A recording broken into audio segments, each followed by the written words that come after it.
یہ واقعہ شام کے شہر دمشق میں ہوا۔ ایک نوجوان خوبصورت لڑکی روزانہ اکیلی یونیورسٹی جاتی تھی۔ اسی یونیورسٹی میں اس کا والد ایک ڈپارٹمنٹ کا انچارج تھا۔ ایک دن چھٹی کے فوراً بعد اچانک بادل گرجنے لگے اور زوردار بارش ہونے لگی۔ ہر کوئی جائے پناہ کی تلاش سے دوڑ رہا تھا۔ سردی کی شدت بڑھنے لگی۔ آسمان سے گرنے والے اولے لوگوں کے سروں پر برسنے لگے۔ یہ لڑکی بھی یونیورسٹی سے نکلی اور جائے پناہ کی تلاش میں دوڑنے لگی۔ اس کا جسم سردی سے کانپ رہا تھا، لیکن یہ نہیں جانتی تھی کہ اسے پناہ کہاں ملے گی۔ جب بارش تیز ہوئی تو اس نے ایک دروازہ بجایا۔ گھر میں موجود لڑکا باہر نکلا اور اسے اندر لے آیا اور بارش تھمنے تک اپنے گھر میں رہنے کی اجازت دے دی۔ دونوں کا آپس میں تعارف ہوا تو معلوم ہوا کہ لڑکا بھی اسی یونیورسٹی میں پڑھتا ہے جہاں وہ خود زیر تعلیم ہے اور اس شہر میں اکیلا رہتا ہے۔ ایک کمرہ، برآمدہ اور باتھ روم اس کا کل گھر تھا۔ نوجوان نے اسے کمرے میں آرام کرنے کو کہا اور اس کے پاس ہیٹر رکھ دیا اور کہا کہ کمرہ جب گرم ہو جائے گا وہ ہیٹر نکال لے گا۔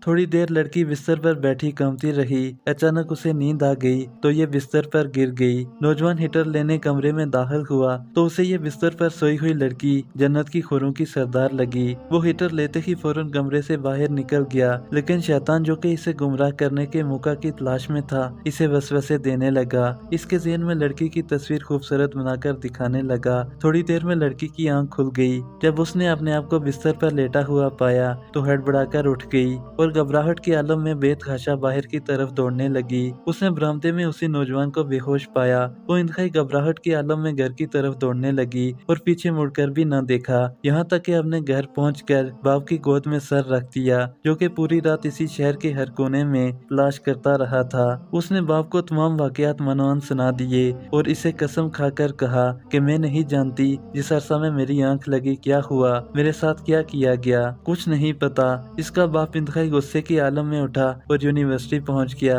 اور اس دن غیر حاضر ہونے والے طلباء کے بارے میں پوچھا تو پتہ لگا کہ ایک لڑکا شہر سے باہر گیا ہے اور ایک بیمار ہے، ہسپتال میں داخل ہے۔ باپ ہسپتال پہنچ گیا تاکہ اس نوجوان کو تلاش کرے اور اسے اپنی بیٹی کا انتقام لے۔ ہسپتال میں اس کی تلاش کے بعد جب اس کے کمرے میں پہنچا تو اسے اس حالت میں پایا کہ اس کے دونوں ہاتھوں کی انگلیاں پیٹیوں سے بندھی ہوئی تھی۔ اس نے ڈاکٹر سے اس مریض کے بارے میں پوچھا تو ڈاکٹر نے بتایا جب یہ ہمارے پاس لایا گیا تو اس کے دونوں ہاتھ جلے ہوئے تھے۔ باپ نے نوجوان سے کہا تمہیں اللہ کی قسم مجھے بتاؤ کہ تمہیں کیا ہوا ہے۔ باپ نے اپنا تعارف نہیں کروایا۔ وہ بولا ایک لڑکی کل بارش سے بچتی ہوئی میرے پاس پناہ لینے کے لیے آئی، میں نے اسے اپنے کمرے میں پناہ تو دے دی لیکن شیطان مجھے اس کے بارے میں پھسلانے لگا تو میں اس کے کمرے میں ہیٹر لینے کے بہانے داخل ہوا۔ وہ سوئی ہوئی لڑکی مجھے جنت کی حور لگی، میں فوراً باہر نکل آیا لیکن شیطان مجھے مسلسل اس کے بارے میں پھسلاتا رہا اور غلط خیالات میرے ذہن میں آتے رہے تو جب بھی شیطان مجھے برائی پر اکساتا میں اپنی انگلی آگ میں جلاتا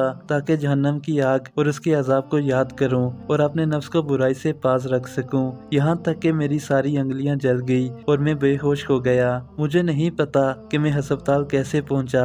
یہ باتیں سن کر باپ بہت حیران ہوا، بلند آواز سے چلایا اے لوگو، گواہ رہو میں نے اس پاک سیرت لڑکے سے اپنی بیٹی کا نکاح کر دیا ہے۔ سبحان اللہ، یہ ہے اللہ سے ڈرنے والوں کا ذکر۔ اگر اللہ کا خوف نہ ہوتا تو اس لڑکی کی عزت محفوظ نہ رہ سکتی۔ جو بھی لڑکا یا لڑکی ناجائز تعلقات قائم کرتے ہیں یا غیر شرعی دوستیاں یا محبتیں کرتے ہیں تو وہ اپنے اس برے فعل کو چھپانے کی حتی الامکان کوشش کرتے ہیں۔ وہ چاہتے ہیں کہ والدین ان کے ان کاموں سے بے خبر رہیں، حالانکہ وہ یہ جانتے ہیں کہ اللہ ان کے ہر فعل سے باخبر ہے، پھر بھی ان کے دل میں اللہ کا خوف پیدا نہیں ہوتا۔